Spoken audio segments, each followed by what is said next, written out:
ভাত ভাজার জন্য এই তো ডিমের ঝুড়ি করে নিয়েছি। এবার তেলে সরষের তেল দিয়েছি, তেজপাতা, একটু রসুন কুচি দিলাম।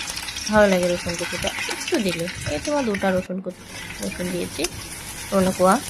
তারপরে পেঁয়াজ কুচি 2টা দিয়েছি, ছোটো ছোটো। পেঁয়াজটা দিয়ে ভালোভাবে একটু নাড়াচাড়া করে একটু ভাজা ভাজা হলে তারপরে নুন, স্বাদ মতো নুন দিবে।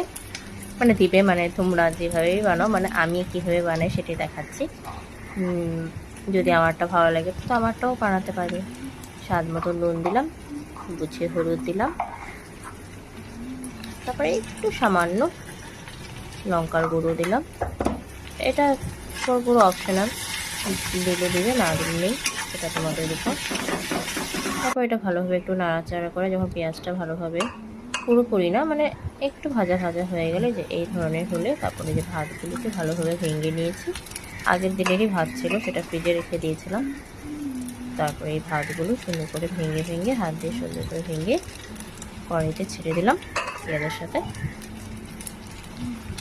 এই ভাত ভাজাটা আমার খুবই প্রিয়, তখন আমার হাজব্যান্ডেরও খুব ভালো লাগে। হাজব্যান্ডও আমার খুব ভালো পায়, কিন্তু ওই সেদিন যে বানিয়েছিলাম ও খুবই ভালো পেয়েছিল।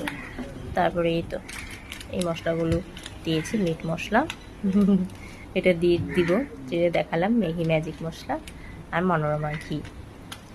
ব্যাস, এই ঘিটা একটু বেশিই দিয়েছি, 1 চামচ করে, অল্প দিতে পারো তোমাদের ইচ্ছে। ভালোভাবে দিয়ে মিক্সড করে তারপরে ডিমের ঝুড়িটা যে করা ছিল, ডিমের ঝুড়িতে নুন হলুদ দিয়ে করে নিয়েছি। এখানে 2টো ডিম আছে, তোমরা 1টা দিতে পারো, 2টো দিতে পারো, যেটা ইচ্ছা সেটাই দিবে। তো ডিম ভালো পাই দেখে এই জন্য 2টো ডিম দিয়েছি, ডিমের ঝুড়ি দিলাম। হয়ে গেলে প্রিপারেশন। এবার বর খাবে, বরের প্লেট রেডি।